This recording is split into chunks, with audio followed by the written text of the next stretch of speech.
สวัสดีครับคุณผู้ชมคุณผู้ฟังทุกท่านที่ติดตามชมช่องธรรมะธรรมดาในคลิปนี้เราจะมาฟังพระธรรมเทศนาของพระธรรมวิสุทธิมงคลหรือหลวงตามหาบัวยานสัมปันโนแห่งวัดป่าบ้านตาดจังหวัดอุดรธานีด้วยกันครับโดยจะเสนอพระธรรมเทศนาเรื่องอุบายพ้นทุกข์เรามาฟังหลวงตามหาบัวท่านเทศสอนด้วยกันครับ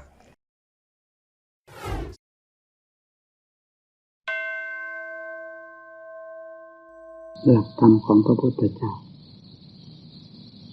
มีหลายขั้นหลายตอนนับแต่ขั้นพื้นจนถึงขั้นสูงสุดแห่งธรรม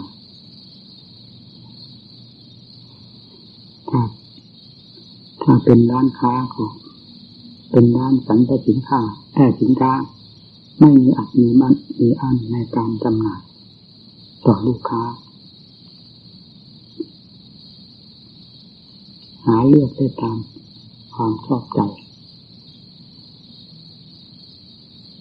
ผู้มีคุณทรัพย์มากน้อยเลือกซื้อได้ในห้างสรรพสินค้านั้นเพราะมีพร้อมสมบูรณ์ทุกสิ่งทุกอย่างตั้งแต่เครื่องเล่นของเด็กจนกระทั่งสินค้าที่มีค่าอันสูงส่งศาสนธรรมก็เป็นเช่นนั้นเหมือนกันไม่ว่าจะเป็นเด็กเป็นผู้ใหญ่ฆราวาสนักบวชที่จะนำมาประพฤติปฏิบัติต่อตัวเองมีอย่างพร้อมหมดแล้วในศาสนธรรมของพระพุทธเจ้าเพราะฉะนั้นธรรมจึงเป็นหลักปกครองโลกได้เป็นอย่างดีไม่มีที่ต้องตินับแต่เด็กขึ้นไปถึงผู้ใหญ่นับแต่รายบุคคลไปถึงส่วนรวมและทั่วโลกดินแดนต่างคนต่างมีความสนใจอย่างที่มีความมุ่งหวังความสุขความเจริญอยู่แล้วนั้นธรรมะจะเป็นเครื่องสนองความต้องการของคนให้สมความมุ่งหมายโดยไม่ต้องสงสัยโลกที่หาความสงบร่มเย็นไม่ได้เพราะอำนาจแห่งฝ่ายต่ำซึ่งเป็นข้าศึกกับธรรมนี้เข้าย่ำยีตีแหลกภายในจิตใจของสัตว์โลกเพราะฉะนั้นโลกจึงมีความโลภมากเป็นภัยมากความโกรธมากเป็นภัยมากความหลงมากเป็นภัยมากต่อตนเองและผู้เกี่ยวข้องมากน้อยยิ่งเป็นผู้มีอำนาจราชศักดิ์มากเพียงไรนำข้าศึกทั้งสามอย่างนี้ออกท้ายด้วยแล้วโลกนี้ย่อมเป็นโลกบรรลัยได้โดยไม่ต้องสงสัยเวลานี้มีแต่สิ่งที่เป็นค่าศึกต่อความสงบสุขของบ้านเมืองออกทำหน้าที่ไม่หยุดหย่อนไม่ว่าสถานที่ใดร้อนกันไปหมดทั่วโลกดินแดนเพราะสิ่งเหล่านี้ไม่เคยทำให้ผู้หนึ่งผู้ใดได้รับความร่มเย็นแม้จะสามารถทำโลกให้ร่มเย็นได้ด้วยสิ่งเหล่านี้อย่างไรได้โลกจำต้องยอมรับกันในเรื่องความทุกข์ความลำบากทั้งที่มีความรู้แต่ความรู้นั้นกลายเป็นเครื่องมือของสิ่งที่เป็นข้าศึกต่อความสงบสุขของโลกเสียแล้วมีการส่งเสริมสิ่งที่เป็นข้าศึกขึ้นมาภายในตัวและสังคมทั่วไปจึงเป็นเหมือนกับการส่งเสริมไฟให้ลุกลามใหญ่โตมากขึ้นโดยลำดับจนหาขอบเขตหาประมาณไม่ได้ยังฝืนให้เป็นไปอย่างนั้นโดยไม่เห็นโทษของมันว่าเป็นข้าศึกต่อความสงบสุขของโลกอยู่แล้ว โลกย่อมจะบรรลัยเพราะสิ่งเหล่านี้โดยไม่ต้องสงสัยนี่เราพูดถึงภาคทั่วไปแห่งธรรมที่เป็นเครื่องปกครองโลกได้เป็นอย่างดีถ้านำไปปฏิบัติแต่ถ้าไม่สนใจในธรรมเครื่องปกครองให้ความสงบร่มเย็นนี้ได้แล้วก็ไม่พ้นที่จะเจอฟืนเจอไฟเจอความเดือดร้อนอยู่ร่ำไปทุกชาติชั้นวรรณะแห่งมนุษย์เราฐานะใดไม่สำคัญอันนี้สำคัญกว่ามีอำนาจกว่าทุกอย่างเมื่อสิ่งนี้บงการลงไปแล้วย่อมเป็นไปตามความบงการของสิ่งนี้โดยหาข้อคัดค้านต้านทานไม่ได้เพราะความรู้ความฉลาดสิ่งนี้เหนือกว่าอยู่แล้ว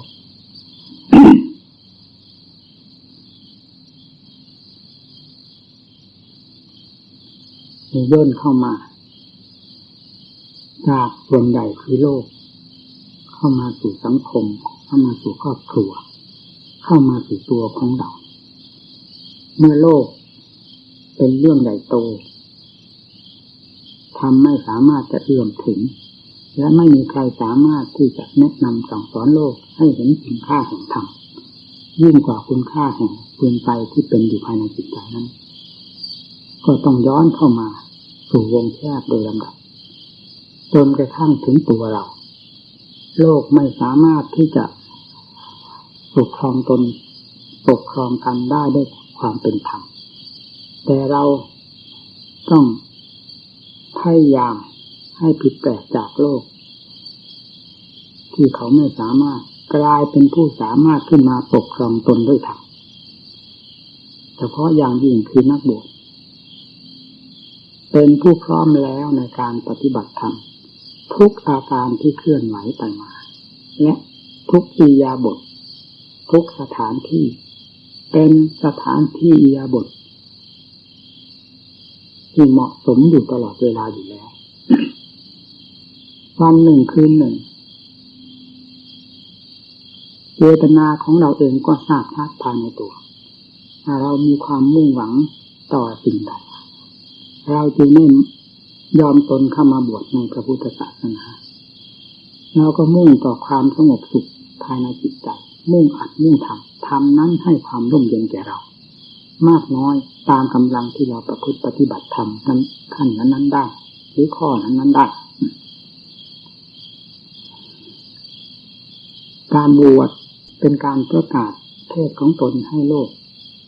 ทราบทั่วไปว่าเป็นผู้พร้อมแล้วที่จะเป็นคนดีที่จะประพฤติปฏิบัติธรรมอันเป็นของดีให้ดีขึ้นโดยลำดับจนกระทั่งถึงขั้นดีเลิศเป็นบุคคลดีเลิศเป็นพระดีเลิศภายในตนโดยไม่ต้องอาศัยผู้หนึ่งผู้ใดมาเสกสรรปั้นหยอกก็ตามเป็นความดีและเป็นความดีเลิศอยู่ด้วยการกระทำของตนนี่เราทราบอยู่แล้วเพราะฉะนั้นจงนำความที่ตนทราบภายในจิตใจนี่อยู่แล้วออกแสดง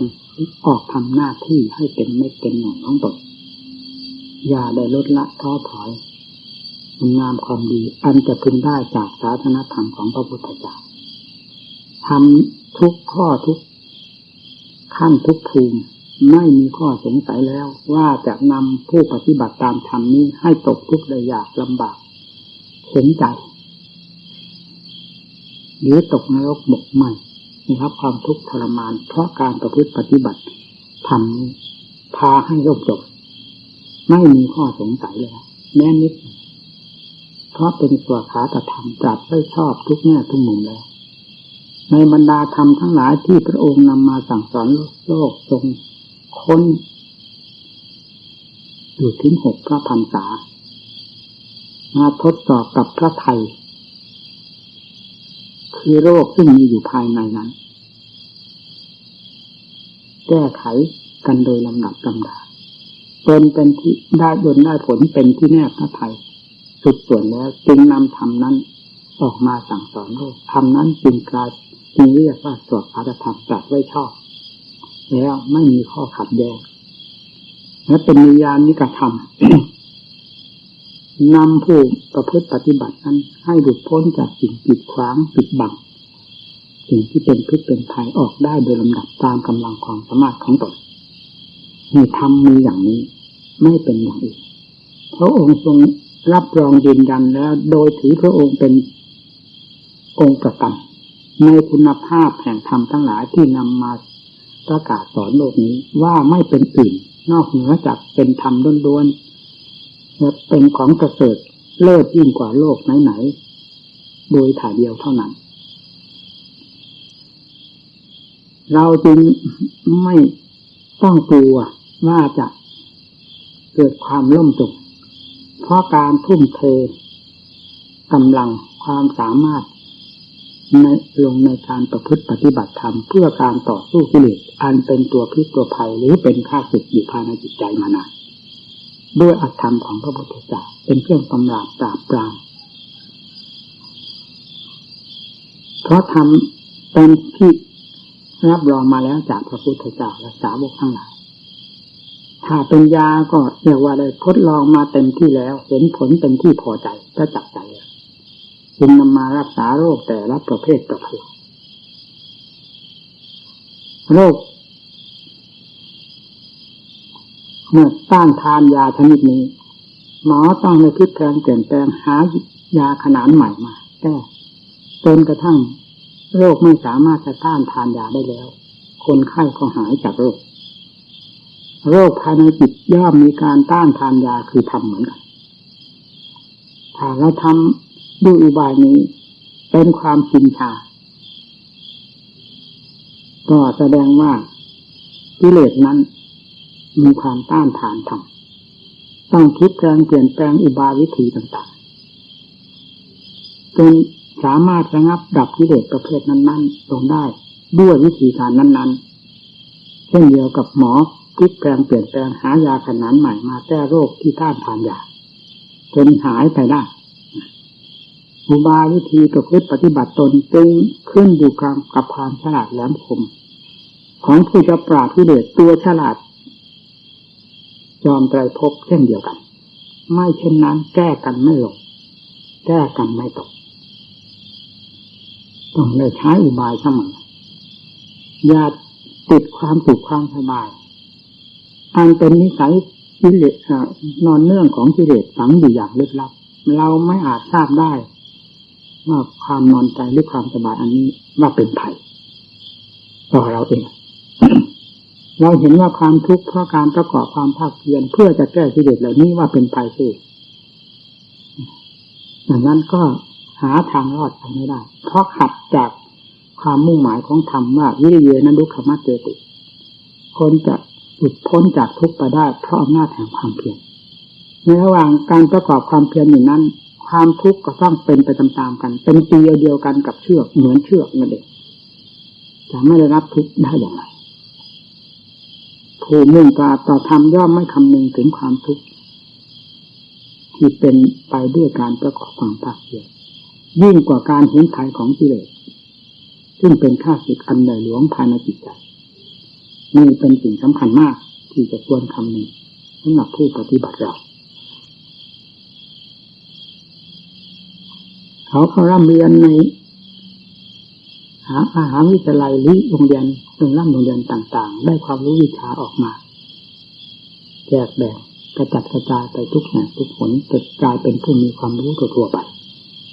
เพราะความรู้ที่เขาเรียนมาจากโรงเรียนหรือมหาวิทยาลัยนั้น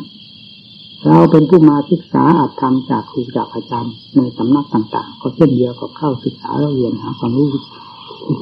วิชาจากโรงเรียนต่างๆของเด็กนั่นแหละของคนทั้งหลายนั่นแหละ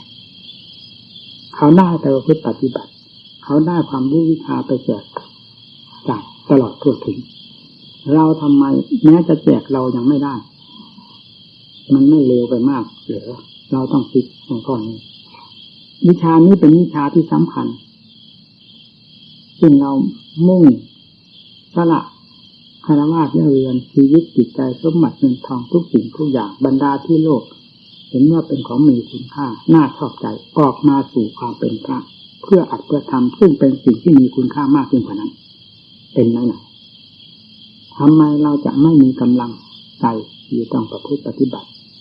ทำไมเราจะฝ่าฝืนความทุกข์ความยากความลำบากด้วยความภาคเพียรนี้ไปไม่ได้พระพุทธเจ้าเป็นคนเช่นไรก็เป็นคนเหมือนกันกับเราสาวกเป็นคนเช่นเดียวกับเราท่านผู้ผ่านไปแล้วไม่มีภัยมีเวรไม่มีทุกข์ทั้งหลายติดองค์ท่านไปเลยท่านก็เคยผ่านทุกข์มาแล้วด้วยความภาคเพียรเช่นเดียวกันเห็นใดเราจะผ่านความทุกข์เหล่านี้ไปกับความเพียรไม่ได้ทำไมเราจะสนิทสนมกับความทุกข์นี้เพื่อความเพียรไปไม่ได้ทำไมเราจะเห็นว่าความทุกข์เหล่านี้เป็นพิษภัยต่อเรายิ่งกว่ากิเลสเป็นภัยต่อเราเราต้องย้อนหน้าย้อนหลังพิจารณาผู้ปฏิบัติเพื่อแก้กิเลสต้องแทรกต้องซ้อนอุบายวิธีการต่างๆเพื่อจะปลดเครื่องตนให้หลุดพ้นจากกิเลสไปได้โดยลำดับจึงจัดว่าเป็นผู้หาความรู้ความฉลาดจากครูจากอาจารย์จากอัตถธรรมนี่แหละการต่อตื้อปฏิบัติเป็นอย่างนี้อุบายวิธีให้ต่างๆให้ผุดขึ้นมาเรื่อยๆเราอย่าให้รอให้เสียเวลาในขณะที่จะทำความสงบแก่จิตใจด้วยสมถะธรรมก็ให้เป็นความจริงความจังต่องานนั้นๆจริงๆอย่าทำเลยถือเป็นจิตเป็นการเป็นงานอันเดียวเท่านั้นในโลกนี้ไม่มีงานใดเข้ามาเกี่ยวปนไม่มีความคิดไม่มีอารมณ์ใดเข้ามาเกี่ยวปนมีแต่อารมณ์ที่เกี่ยวกับธรรมที่ทำอยู่โดยเฉพาะในวงปัจจุบันนี้เท่านั้นเป็นอารมณ์ของจิตโลกเป็นเหมือนไม่มีนั่นแหละที่ว่าเป็นผู้ตั้งหน้าตั้งตาเพื่อความสงบใจด้วยธรรมสมถะธรรมนั้นจริงๆผลก็เป็นขึ้นมาได้โดยไม่ต้องสงสัยเพราะท่านที่เป็นเจ้าหน้าของพวกเรานั้นท่านได้ผ่านไปแล้วด้วยอุบายวิธีนี้จึงได้สอนพวกเราไว้ ในขณะที่จะพิจารณาแยกแยะดูสภาวะธรรมทั้งหลายนับแต่ขันธ์ทั้งห้าคือกองรูปได้แก่ร่างกายของเราเวทนาสุขทุกข์เฉยๆซึ่งมีอยู่ทั้งทางร่างกายและจิตใจสัญญาสังขารวิญญาณแต่ละอย่างเราก็แยกแยะพิจารณาให้ประสับประสานกันเพื่อความแจ่มแจ้งชัดเจนภายในจิตใจโดยทางปัญญาความจริงซึ่งเป็นของมีอยู่แล้วในขันธ์นี้จะไม่ประกาศจะไม่เปิดเผยขึ้นมาให้สติปัญญาของเรารับทราบกันได้อย่างถึงใจได้อย่างไรเพราะเป็นสิ่งที่รอรับกันอยู่แล้วด้วยภาคปฏิบัติสิ่งเหล่านี้เป็นของจริงเปิดเผยอยู่ด้วยความจริงของตนไม่ได้มีอะไรลี้ลับนอกจากกิเลสเป็นผู้ปิดบังจึงกลายเป็นของลี้ลับขึ้นมาเท่านั้นที่เราไม่เห็นว่าสิ่งเหล่านี้เป็นภัยว่าสิ่งเหล่านี้เป็นอนิจจังเป็นทุกขังเป็นอนัตตาเป็นอสุภะอสุภังเป็นของปฏิกูลโสโครกก็เพราะกิเลสตัวเดียวเท่านั้นเป็นผู้ปิดบังความจริงนี้ไว้เอาความจำปลอมเข้ามาเสกสรรพันยอมาปิดตาปิดใจของเราเสียเราจึงได้หลงหุ้มง่ามต้มเตี้ยมไปกลับมาแล้วเคยหลงมามากน้อยเพียงไรแล้วอุบายวิธีเหล่านี้ที่กล่าวมาเหล่านี้ก็เพื่อจะให้เห็นเรื่องความจำปลอมของกิเลสที่มันปิดหูปิดตาจมูกลิ้นกายของเราอยู่ทุกเวลามีแต่มันเป็นผู้เดินหน้าโดยถ่ายเดียวตาสัมผัสรูปจะเป็นรูปชนิดใดก็ตามมีแต่กิเลสเป็นผู้ทำการทำงานเสียเองเสียงกระทบหูจะเป็นเสียงประเภทใดก็มีแต่กิเลสออกทำงานเสียเองกลิ่นรสเครื่องสัมผัสเข้ามาสัมผัสสัมพันธ์ทางตาหูจมูกลิ้นกายตลอดถึงใจของเราก็มีแต่เรื่องของกิเลสเป็นผู้ทำงานก่อนหน้าเราเสียเองทำออกหน้าออกตาไม่ได้แสดงตัวไม่ได้ถูกกิเลสเหยียบย่ำทลายและปิดบังหุ้มห่อไว้หมดเมื่อเป็นเช่นนั้นความจริงจะเห็นได้ที่ไหนมันก็มีแต่ของปลอมทั้งนั้นเพราะกิเลสเป็นตัวจอมปลอมเป็นผู้ทำหน้าที่ของตนอยู่ผลรายได้ก็ต้องเป็นเรื่องของกิเลสคือความรุ่มร้อนภายในจิตใจอยู่โดยดีเพื่อเปิดของจำปลอมออกด้วยหลักความจริงจึงต้องพิจารณาให้เห็นตามความจริงนั้นด้วยธรรมโดยความตั้งสติลงให้ดีในจุดที่ตนพิจารณาเพราะสิ่งเหล่านี้ไม่ได้ปิดบังลี้ลับเป็นของเปิดเผยอยู่ด้วยความจริงที่ปิดบังก็คือกิเลสอย่างเดียวสติปัญญาก็เป็นความจริงประเภทที่จะต้องเปิดความจริงให้เห็นอย่างชัดเจนมีอยู่แล้วภายในจิตใจของผู้ชอบการค้นคว้าการพิจารณาเพราะสติปัญญาจะเกิดเฉพาะบุคคลที่ชอบใคร่ครวญพิจารณาแต่ไม่เกิดสำหรับคนขี้เกียจไม่ชอบคิดอ่านแต่ต้องอะไรเวลาจะพิจารณาทางด้านปัญญาก็ให้พิจารณาอย่างที่กล่าวนี้ร่างกายไม่ว่าร่างกายข้างนอกข้างในพิจารณาให้เป็นมรรคทางเดินของเพื่อความราบรื่นเพื่อความปลดเปลื้องเป็นได้เหมือนกันหมด เพราะจิตติดได้ทั้งข้างนอกข้างในรักได้ชังได้เกลียดได้โกรธได้ทั้งภายนอกภายในเป็นกิเลสได้ทั้งนั้นการพิจารณาเพื่อแก้ไขถอดถอนสิ่งที่เป็นภัยเหล่านั้นจึงพิจารณาได้ทั้งภายนอกภายในไม่มีข้อขัดแย้งกันดังนั้นพระพุทธเจ้าท่านจึงสอนบรรดาสาวกทั้งหลายให้ไปเยี่ยมป่าช้าเพราะยังไม่สามารถมองเห็นป่าช้าซึ่งมีอยู่กับตัวของทุกคนแต่ได้ในขณะที่เริ่มแรกการปฏิบัตินั้นจึงต้องทรงสั่งสอนให้ไปเยี่ยมป่าช้าไปดูทั้งตายเก่าตายใหม่ป่าช้าผีดิบเพราะสมัยก่อนไม่มีการเผาการฝังกันตายแล้วก็ไปทิ้งเกลื่อนอยู่ตามป่าตามโลกที่เป็นเดินป่าช้าแล้วให้พระท่านไปพิจารณากรรมฐานให้เห็นเป็นเรื่องน่าสลดสังเวชเพราะคนตายแล้วให้ส่วนมากไม่น่าจะมีความกำหนัดยินดีไม่น่าเพลิดเพลินรื่นเริงพอจะให้เกิดความลืมเนื้อลืมตัวเพิ่มขึ้นเพราะการเยี่ยมป่าช้านั้นท่านจึงสอนให้ไปเยี่ยมป่าช้าที่มีอยู่บ้างท่านก็สอนไว้ในการปฏิบัติต่อซากอศพประเภทนั้นเช่นผู้ตายใหม่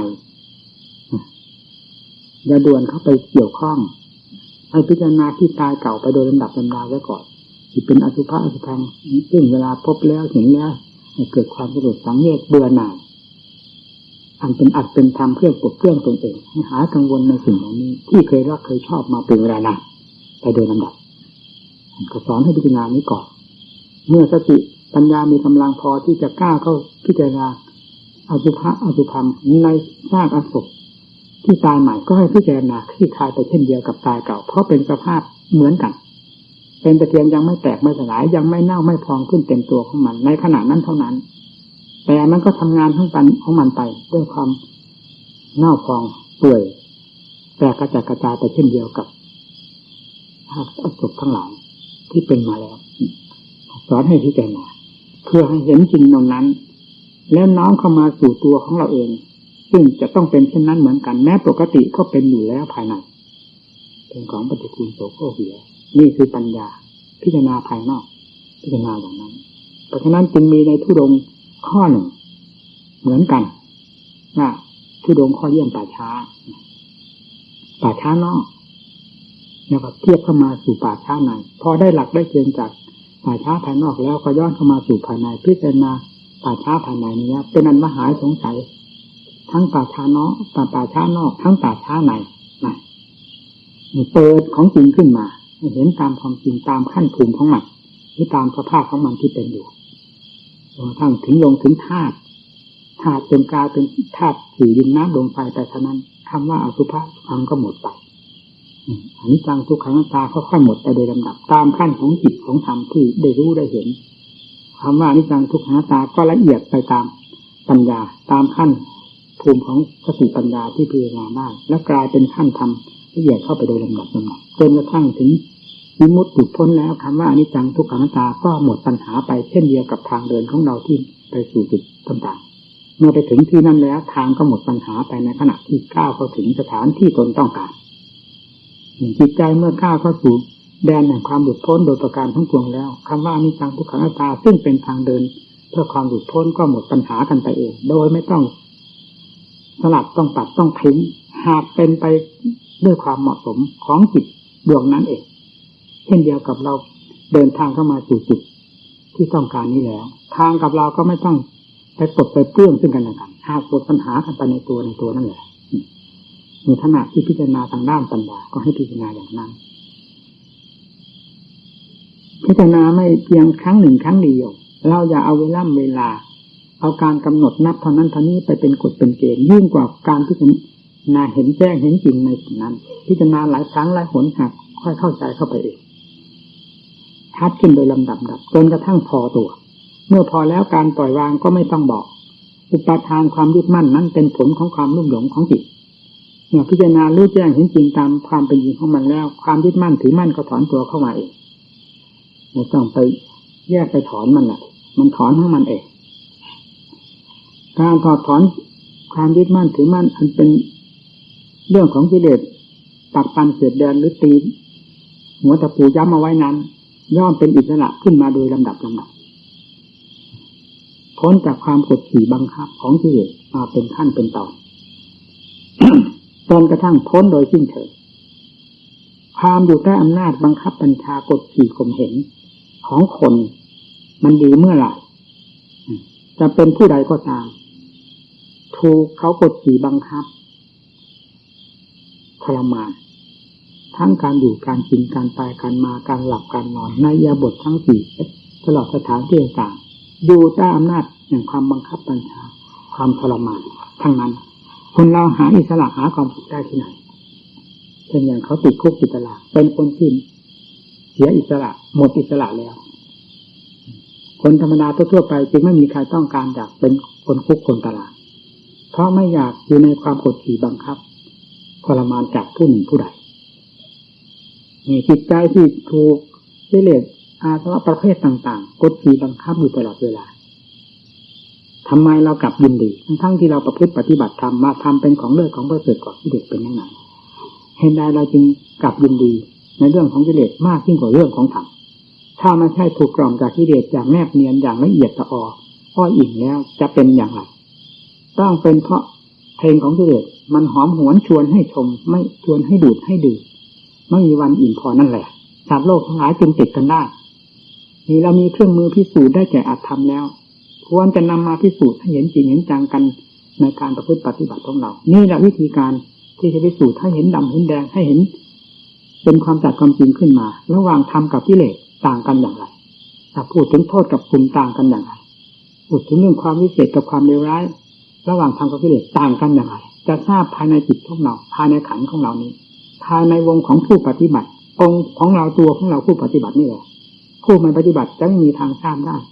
สันทิฏฐิโกมอบให้เป็นสิทธิของผู้ปฏิบัติจะพึงรู้เองเห็นเองระหว่างกิเลสกับธรรมที่กำลังต่อสู้กันเวลานี้เป็นอย่างไรเรามีชนะตรงไหนมั่งหรือมีแต่ความแพ้อย่างราบตลอดเวลาก็ไม่พ้นที่จะถูกกดขี่บังคับจากกิเลสตลอดไปเช่นเดียวกันเป็นของดีแล้วเลยต้องคิดเรื่องเหล่านี้อุบายวิธีสั่งสอนตนต้องพลิกแพลงเปลี่ยนแปลงหลายตลบทบทวนร้อยสันพันคมจึงจะทันกับปัญญาของกิเลสนี่ขณะที่พิจารณาทางด้านปัญญาเอาให้จริงให้จังอย่างนี้แล้วปัญญานั่นแหละที่จะพาให้จิตสงบเข้ามาอย่างไม่มีเยื่อใยกับสิ่งใดตัดขาดไปด้วยเมื่อพิจารณาชัดเจนแล้วก็ตัดขาดจากสิ่งนั้นเป็นลำดับลำดาแม้จะยังไม่ขาดสะบั้นลงหมดลงโดยสิ้นเชิงในขณะเดียวก็ตามแต่ก็ไม่พ้นจากความเพียรที่พยายามจากสติปัญญาที่พยายาม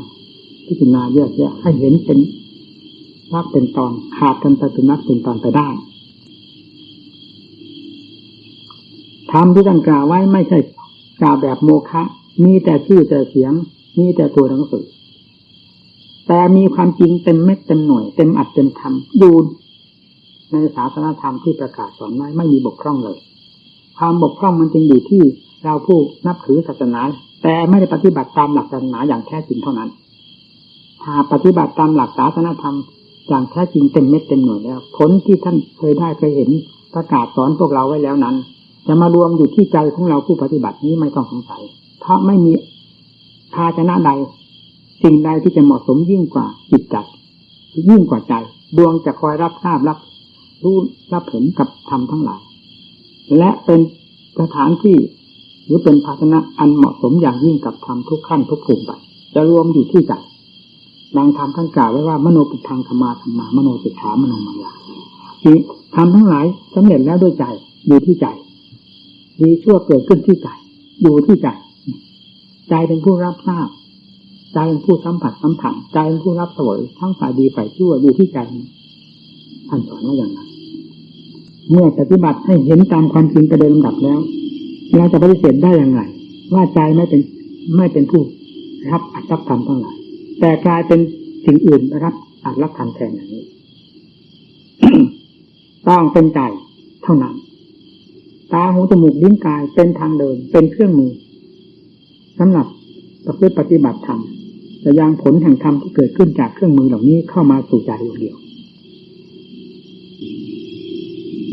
สติเป็นสำคัญอย่าท้อถอยอย่าอ่อนแออย่าอิจฉาละอาใจต่อการตั้งสติถ้ามาอิจฉาละอาใจต่อมรรคผลนิพพานต่อความสุขอันประเสริฐเลิศกว่าโลกทั้งหลายแล้วอย่า อิจฉาละอาใจต่อการตั้งสติ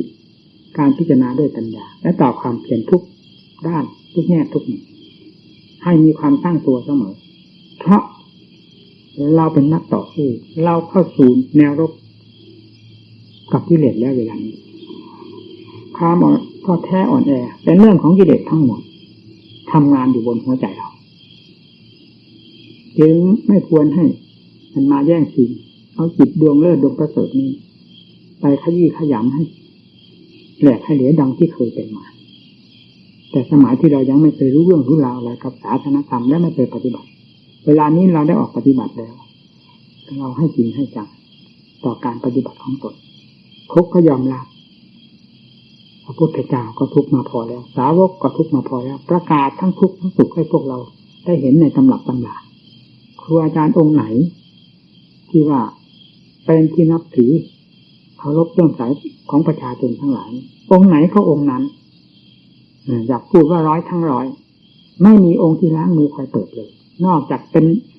ผู้เดินตายมาแล้วจึงได้เห็นธรรมอันเลิศอันประเสริฐมาสอนพวกเราแล้วจะให้ท่านสอนเราแบบอื่นท่านจะสอนได้ยังไง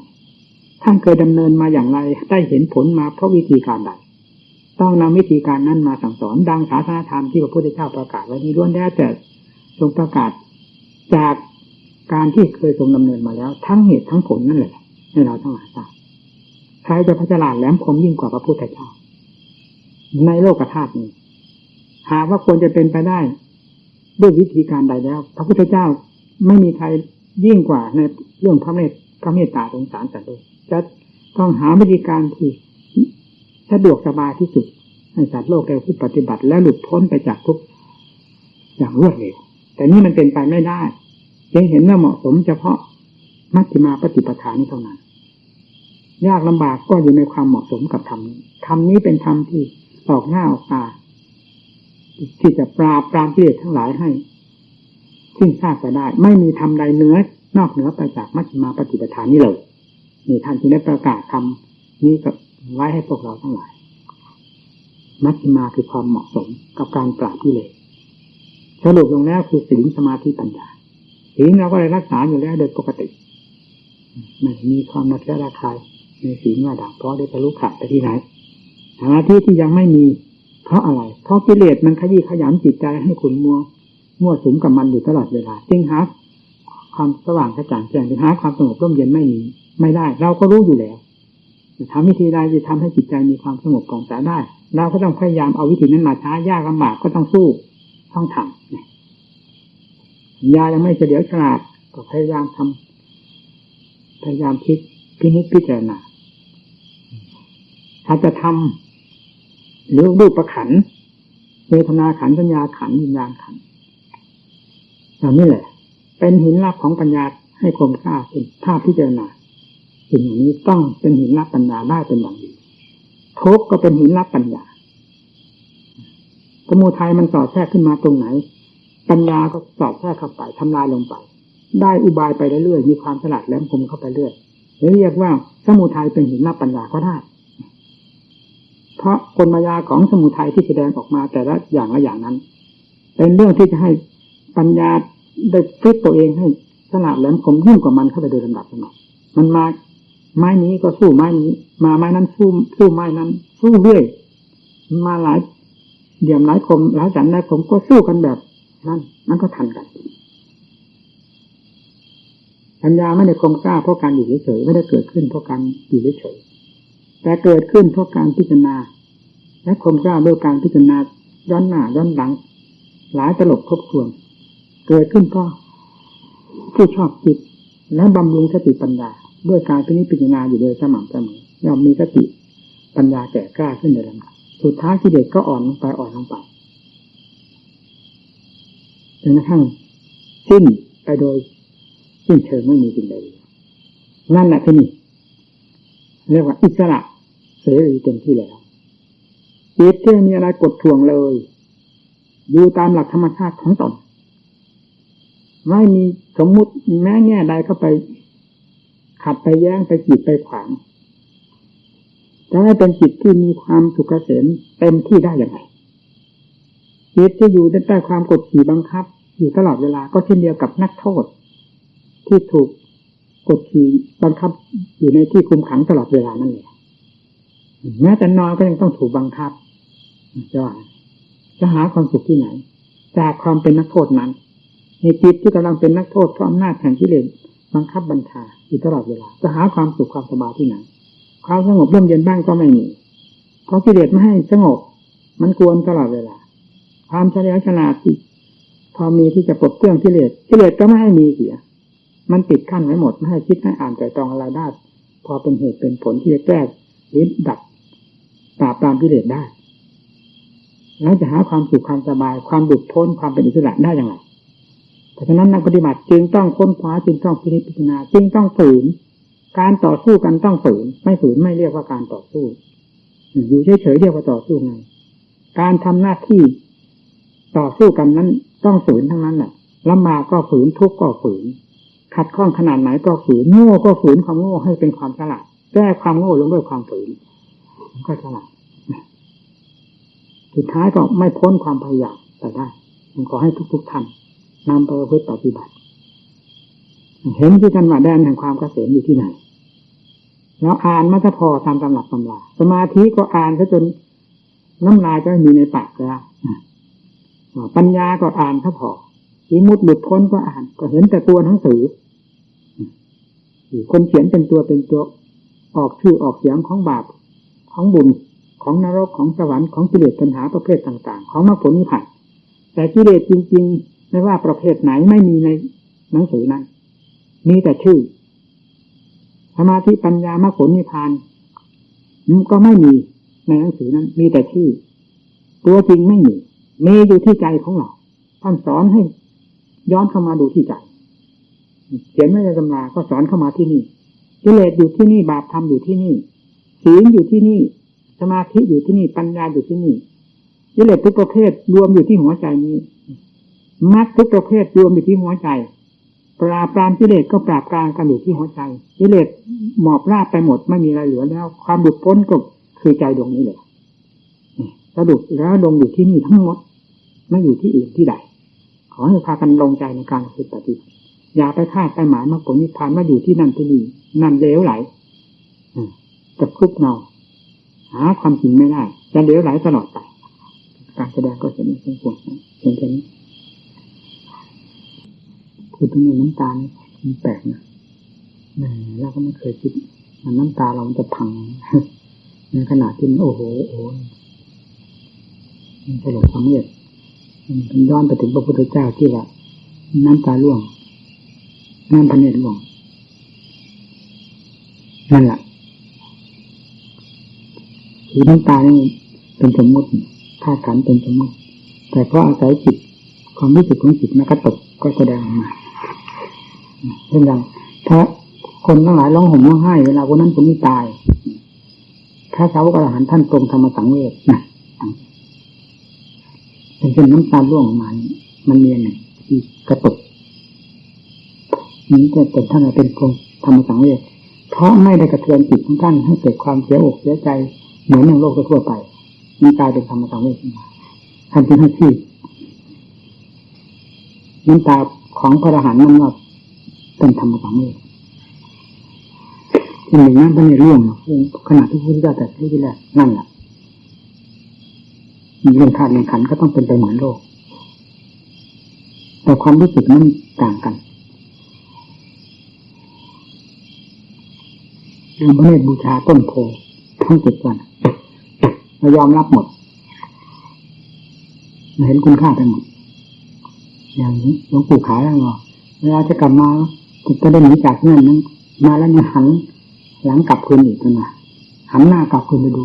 สถานที่อยู่แล้วดูประชาชนที่เขาให้ปัจจัยเครื่องสนับสนุนชีวิตจิตใจให้เป็นไปในทางความเพียรและชีวิตจิตใจตลอดมาเห็นคุณค่าไปหมดท่านว่าเพราะถ้าไม่มีอะไรมากีดมาขวางแล้วก็ตรงลงไปตามหลักความจริงไปเลยไม่มีอะไรมากีดมาขวางนี่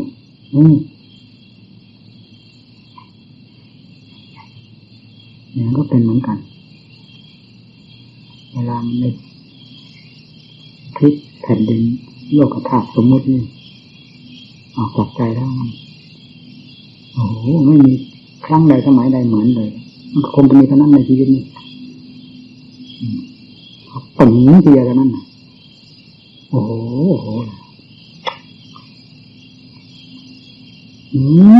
ทำอยู่ที่ไหนทำที่ไหนแบบปลดสะพายบาปเป็นเขาอยู่นั่นตรงนี้ปฏิบัติธรรมทำอยู่ที่ไหนทำที่ไหนความมืดมันอยู่ที่ไหนความปิดบังมันอยู่ที่ไหนอยู่ที่ไหนมันอยู่ที่ใจเวลามาเจอกันจังๆที่ใจแล้วมันก็ไปเห็นโทษในสิ่ง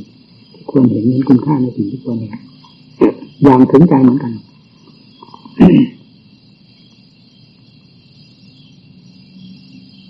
น้ำตาร่วงโทษของตัวที่มันน้ำท่วมเปี่ยมมาโดยลำดับลำดามาถึงดินแล้วควรจะก้าวมันไม่ก้าวมันถูกกับวิชาอ้อยเอาไว้อ้อยอิ่งโอ้โหอย่างนี้แหมเอาวิชาเป็นอย่างนี้จะเหลือเลยไม่เชื่อเป็นวิชาเพลินต่อความสง่าผ่าเผยความแปลกประหลาดอัศจรรย์น่าจะจำวิชาโอ้โหเวลานั้นออกไปสิ่งที่ปรากฏขึ้นมาไม่เหมือนนั่นที่สิ่งถ้าเป็นโลกคนละโลกฟากโลกที่ไหนเป็นโลกมันห่างไกลกันแสนไกลมีที่สิ่งที่ว่าอาจารย์น้อยอยู่มันก็เป็นเหมือนกองขี้ควายระดีๆนะโอ้โหวิชาแล้วใหญ่ที่ไม่หนานี่เจ้านาโอ้โหนี่ว่าถ้าวิชาเราว่าเหมือนเสือโคร่งเสือดาวเหมือนยักษ์เหมือนผีแบบเขาไปเจอตัววิชาจริงโอ้ยตัวกล่อมเนี่ยจึงเรียกว่านางบังเงานางงามจักรวาลมันติดมันพันลืมเนื้อลืมตัวเพลินอยู่กับจิตประเภทนั้นเห็นไหมคำว่าสมมติกับวิมุตติต่างกันขนาดไหนพอมันผ่านกันออกไปแล้วตอนนั้นจึงก็มาเห็นโทษกันเหมือนกับคนในโลกคนนึงมันก็นรกกับแดนสวรรค์พูดง่ายอยู่ในความควบคุมนี่เลยมันไม่ได้ไปอยู่ในนั่นมันอยู่ที่หัวใจบีบท่านที่หัวใจพอเอานี่ออกแล้วนี่มีแค่ท่านนะอีกนี่ที่จิตพอคุยมีอะไรมาจิตมาคว้างมานี่แย่ก่อควรอย่างนี้จะกิเลสอย่างเดียวเท่านั้นอยู่ไหนแล้วมุขคานก็มันมีครูมีอาจารย์แนะนำต่างๆในทางที่ถูกที่ดีอยู่แล้วมันก็น่าภูมิใจน่าภูมิปฏิบัติไม่ได้สุ่มสี่สุ่มห้าไม่ได้หน้าหลังถ้าพูดแนะนำต่างๆก็มียิ่งลำบากขออาศัยพ่อแม่ครูอาจารย์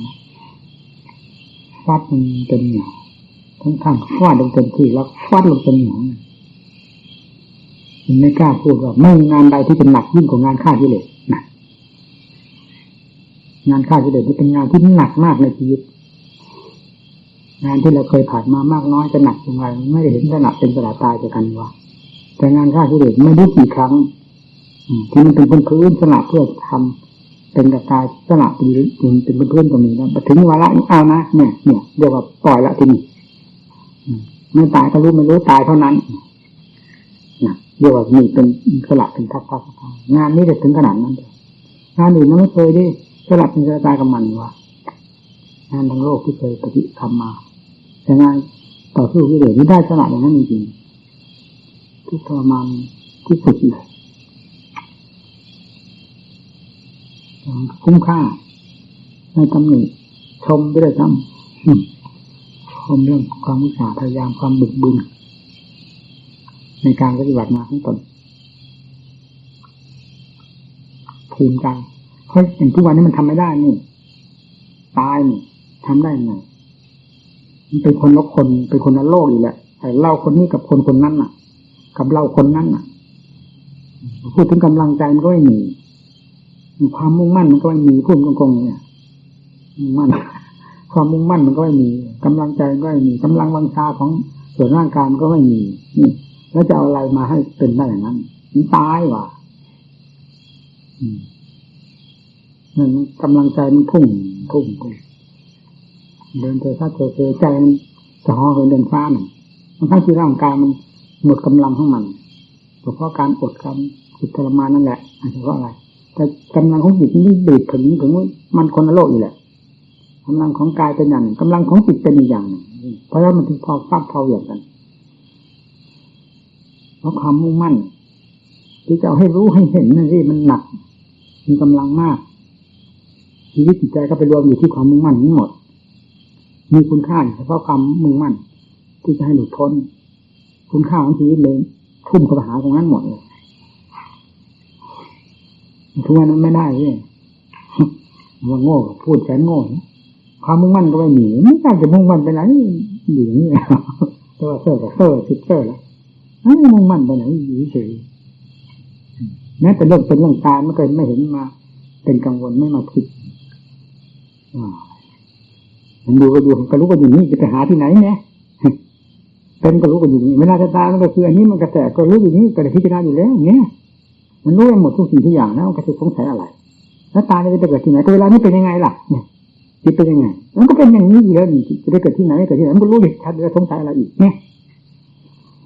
มีทั้งว่าปัจจตังหรือว่าสันติโกประกาศอยู่ตามหลักธรรมชาติของตนไม่ใช่ว่าจะมาประกาศครั้งหนึ่งครั้งใดห้องของหนึ่งของเดียวนั้นมันเป็นหลักธรรมชาติเวลารู้แล้วก็เป็นสันติโกรู้ผ่านไปแล้วมันก็เป็นสันติโกของมันอย่างนั้นประจักษ์อยู่ตลอดเวลาเราจะเอาอะไรมาสงสัยในเรื่องเกิดเรื่องตายจะไปที่ไหนต่อที่ไหนเรื่องพบเรื่องชาติจะเกิดอะไรมันบอกไปในตัวมันเกิดโดยหลักธรรมชาติแล้วนี่จะไปกังวลอะไรอันนี้เรียนทำปฏิบัติธรรมให้มันเห็นอย่างนั้นมันเป็นตรงกับหลักที่ว่าสวขาโตกตาธรรมทำนั้นกล่าวที่ชอบแล้วเพราะมันเห็นชอบตามหลักธรรมจะหาที่แย้งพระพุทธเจ้าได้ที่ไหนนอกจากกราบอย่างราบเท่านั้นพระพุทธเจ้าปรินิพพานกี่องค์กี่ล้านปีไม่สำคัญนั่นมันเป็นเพียงเวลาธรรมชาติความจริงนั้นมีการมีสถานที่ที่ไหน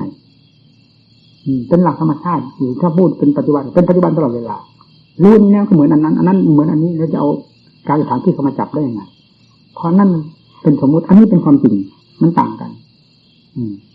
นั่นเป็นความจำมาองค์นั้นนิพพานอยู่นั่นเพราะนั้นปีคนนี้ปีเป็นความจำอันนี้เป็นความจริงเนี่ยรู้อยู่นี่เห็นอยู่นี่ข้าพระเจ้าไม่มีข้าองค์นี้สิแต่ลบล้างพระเจ้าทั้งหลายว่ามีก็ลบล้างนี้ที่ทำถ้ายอมรับอันนี้แล้วก็ยอมรับพระเจ้าทั้งหลายเนี่ยมันอันเดียวกันท่านเป็นกล้าพูดว่า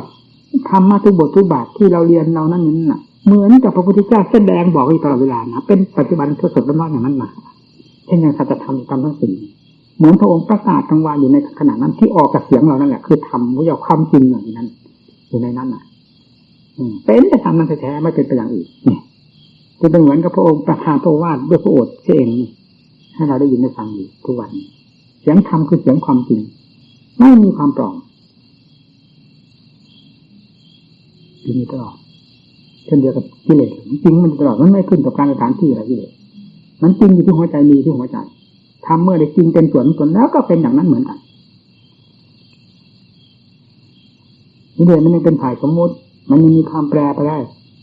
ถึงมันจะมีอยู่ในหัวใจตลอดมาก็ตามมันก็มีสภาพที่จะแปรไปได้เหมือนกันเพราะมันเป็นสมมติเพราะฉะนั้นจึงต้องทำกิเลสปฏิสนาลงไปจากใจได้ด้วยอำนาจแห่งธรรมซึ่งเป็นสมมติแก้กันเมื่อผ่านกิเลสไปแล้วจิตมันก็เป็นนิมุติแล้วทีนี้เอาการสถานที่อะไรเข้าไปจับอะไรเข้าไปเกี่ยวข้องได้นั่นจังหวะอิสระเต็มที่อยู่ไหนก็อยู่ไปไหนก็เท่าเดิมมันเนี่ยเขาไม่ไปเกี่ยวข้องกับอันนั้นอันนี้สิ่งนั้นสิ่งนี้ไม่เกี่ยวข้องกับอดีตอนาคตสถานที่นั่นที่นี่ที่เกิดที่ตายอะไรไม่ได้เกี่ยวข้องมันดูด้วยหลักธรรมชาติของตัวเองด้วยความพอตัวเมื่อพอตัวแล้วจะไปเอื้อมหาอะไรนั่นแหละจิตจะพอตัวเป็นยังไงเขาจริงจังผู้ปฏิบัติอาจจะไปฟังหูม้าตาเถื่อนมันพูดผลนิพพานหมดเสร็จหมดสมัย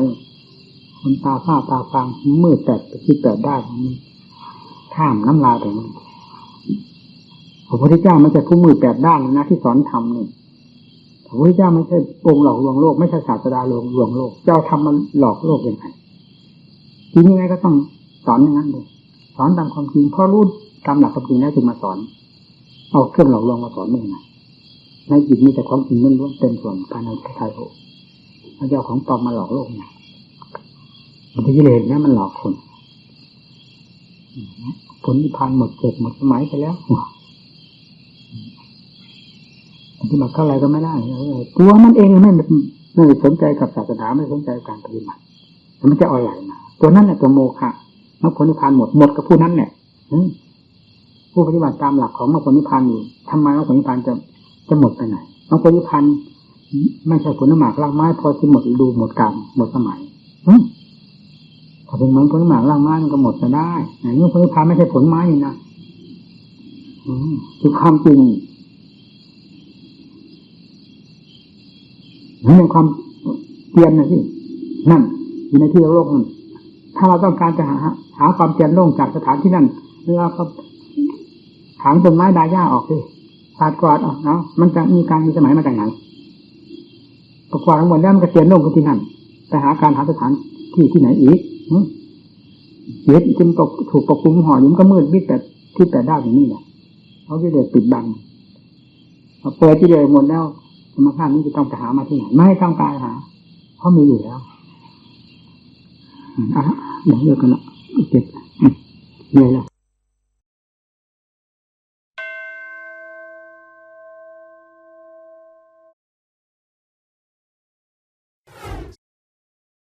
ความผูกพันนั่นแหละพาให้เป็นทุกข์กันมากน้อย ถ้าความผูกพันในใจไม่มีก็ไม่เป็นทุกข์ธรรมท่านจึงสอนให้รู้เท่าและปล่อยวางความผูกพันอันเป็นตัวการให้ทุกข์ทั้งหลายเกิดโอวาทธรรมหลวงตามหาบัวยานสัมปันโนขอขอบคุณทุกท่านที่ได้สนับสนุนช่อง YouTube ธรรมะธรรมดาด้วยครับทุกครั้งที่ท่านดูอย่าลืมช่วยกันกดไลค์กดแชร์เพื่อเป็นการทำให้คลิปธรรมะของเราได้มีการเผยแพร่ออกไปมากขึ้นและที่สำคัญอย่าลืมกดติดตามช่องธรรมะธรรมดาด้วยนะครับขออนุโมทนาบุญกับทุกท่านที่ร่วมรับฟังด้วยกันครับสาธุ